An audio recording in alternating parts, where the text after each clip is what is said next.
बिस्मिल्लाहिर्रहमानिर्रहीम। Welcome back to my channel. मैं उम्मीद करता हूँ कि बिल्कुल खैरियत से होंगे। अल्लाह ताला आपको मुझे ढेरों खुशियों से नवाजे। आज का मेरा एक ही टॉपिक है जो कि आपकी इनकम टैक्स रिटर्न 2025 से रिलेटेड है।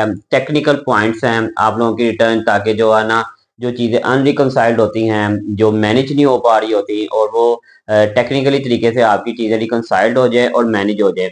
जैसा कि मैंने लास्ट वीडियो में आपको बताया था कि आपकी वाइट मनी कैसे इंक्रीज हो सकती है, इसके तरह तरह के तरीके हैं, मुख्तलिफ कैटेगरीज हैं। आप इस स्टेप से भी अपनी वाइट मनी को इंक्रीज कर सकते हैं और उस स्टेप से भी। तो आज का जो मेरा टॉपिक है वो यही है, जो मोस्ट इंपॉर्टेंट है। वीडियो अंदर देखिएगा कि आपकी जो इनकम टैक्स की रिटर्न है ना, कुछ लोगों की, कुछ क्या बल्कि बहुत से लोगों की ये अक्सर प्रॉब्लम्स आती हैं कि उनकी जो इनकम टैक्स रिटर्न है ना वो रिकनसाइल्ड नहीं हो पाती। वो कैसे नहीं हो पाती वो मैं आपको बताता हूँ कि उनके पास कैश इन हैंड होता नहीं है और उनके अकाउंट्स में बहुत ज़्यादा अमाउंट भी आ रही होती है, जिसकी वजह से वो रिकनसाइल नहीं हो पा रही होती है। या तो उस बैंक को रिमूव करना पड़ता है, या लोन लेना पड़ता है, या आपको किसी से गिफ्ट लेना पड़ता है, या आपको तरह तरह के तरीके आजमाने पड़ते हैं। तो क्यों ना हम इसको स्टार्ट से ही, अभी आज 18 जून है, 12 दिन पड़े हुए हैं, तो हम इससे पहले ही ऐसा एक अपनी रिटर्न को बेहतर बनाने के लिए प्लानिंग कर लें, ताकि हमें ये आगे आने वाली इनकम टैक्स रिटर्न 2025 में किसी किस्म की प्रॉब्लम का सामना ना करना पड़े। तो सबसे पहले देखें, आप लोग अभी 12 दिन पड़े हुए हैं। आप लोगों ने 5 मिनट अपने इनकम टैक्स रिटर्न पे ध्यान दे दें कि आपके पास कैश इन हैंड कितना है, पिछला बैलेंस आपके पास 30 जून 2024 में कितना था, और अब आपके पास 30 जून 2025 आने वाला है, आज 18 जून हो गई है, तो आपके पास कितना बैलेंस है। अगर तो आपके पास चीजें रिकनसाइल हो जाती हैं, या आपने कोई प्रॉपर्टी ली होगी, गाड़ी ली होगी, या आपके पास ये सारी चीजें मैनेज है, कैश इन हैंड आपके पास एक्स्ट्रा है, तो फिर तो किसी किस्म की टेंशन लेने की जरूरत नहीं है, सारी चीजें रिकनसाइल हो जाती हैं। लेकिन अगर इन सेकंड सूरत में अगर हम देखा जाए, अगर ये चीजें रिकनसाइल नहीं होती, तो देखें फिर इनकम टैक्स रिटर्न के लिए काफी जो है ना प्रॉब्लम का सामना करना पड़ता है, आपको भी और आपके टैक्स कंसल्टेंट को भी। तो इसका तरीकाकार ये है कि आप सबसे पहले वही जो आप अपनी 30 जून 2024 का बैलेंस देखें। सेकंड नंबर पे आप ये देखें कि आपने इस साल आपने क्या चीज परचेज की है। अगर परचेज की है तो उसकी भी फिगर नोट कर लें, और एंड पे अब आप देखें कि आपके अकाउंट में बैलेंस कितना है, चाहे वो आपका बिजनेस अकाउंट है, पर्सनल अकाउंट है, ज्वाइंट अकाउंट है, व्हाट्सएवर जो भी अकाउंट है। अगर उससे ज्यादा आपका बैलेंस आ रहा है, तो मैं आपको यही सजेस्ट करूंगा, यही मशवरा दूंगा कि आपने 30 जून आने से पहले पहले अपना बैंक अकाउंट को ना लाखों की बजाय हजारों में अपना बैलेंस ले आए।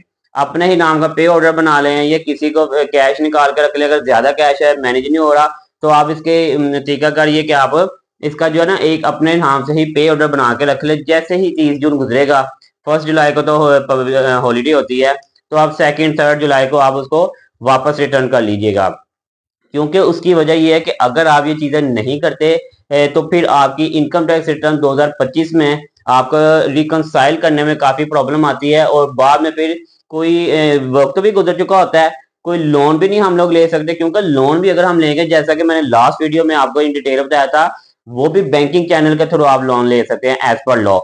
अगर आप बैंकिंग चैनल पे नहीं लेंगे तो वो आपका लोन कंसीडर भी नहीं किया जाएगा, और कल को जब नोटिस आएगा तो वो आपको उसकी रिकवरी भुगतनी पड़ेगी, और आप उसकी आपकी लाइबिलिटी, आपके ऊपर लाइबिलिटी बन जाएगी कि आप ये यू हैव दी पेड। तो बात करने का मकसद ये है कि हम इस स्टेज तक भी क्यों जाए, हम पहले ही अपनी छोटी सी जो है ना इन चीजों को सीधा कर ले। मैं तो अपने हर क्लाइंट्स को कहता हूं कि हम मई या जून, तो हम इसमें एक छोटी सी मीटिंग कर लेते होते हैं, जिसमें हम सारी चीजें डिस्कस करते हैं। अगर तो हमें समझ में आ रही होती है तो हम उसके अकॉर्डिंग प्लानिंग करते हैं, ताकि जब इनकम टैक्स रिटर्न फाइल करें तो उसमें हमें किसी किस्म की प्रॉब्लम का सामना ना करना पड़े। ये एक अच्छी चीज है। ये सारे टैक्स कंसल्टेंट मोस्ट प्रोबेबली मेरे ख्याल से ऐसे ही करते हैं, और करना भी चाहिए। जो कि मैं खुद अपने क्लाइंट्स को कहता हूं कि भाई, अगर आपने प्रॉपर्टी ली हुई है, या कोई गाड़ी ली है 1 करोड़ 2 करोड़ की, या कोई प्रॉपर्टी ली है 2 4 करोड़ रुपए की, तो आप कम से कम एक बार टैक्स कंसल्टेंट से डिस्कस कर लें, और उसके अकॉर्डिंग फिर हम प्लानिंग करेंगे। किसी से लोन लेना है, किसी से गिफ्ट लेना है, किसी से भाई से रेमिटेंस मंगवानी है, व्हाट्सएवर जो भी है, तो जिसकी वजह से हमें आगे आने वाले जो रिटर्न में उसमें प्रॉब्लम का सामना नहीं करना पड़ता। तो ये मेरी आज की वीडियो थी। अगर फिर भी किसी किस्म की कोई आपको समझ ना लगे, तो आप बेशक मुझे कमेंट सेक्शन में पूछ सकते हैं। अगर फिर भी आपको कमेंट सेक्शन में नहीं पूछना चाहते, तो नीचे मेरा नंबर मेंशन होगा ऑफिशियली, वो आप बेशक उस पर आप मुझे व्हाट्सएप कर दीजिएगा। जैसे ही मैं इजी हुआ करा तो मैं आपको इंशाल्लाह ताला as soon as possible reply कर दिया करूंगा। तो उम्मीद है कि आपको इस वीडियो से अपने इनकम टैक्स रिटर्न 2025 से हवाले से किसी किस्म की प्रॉब्लम का सामना नहीं करना पड़ेगा।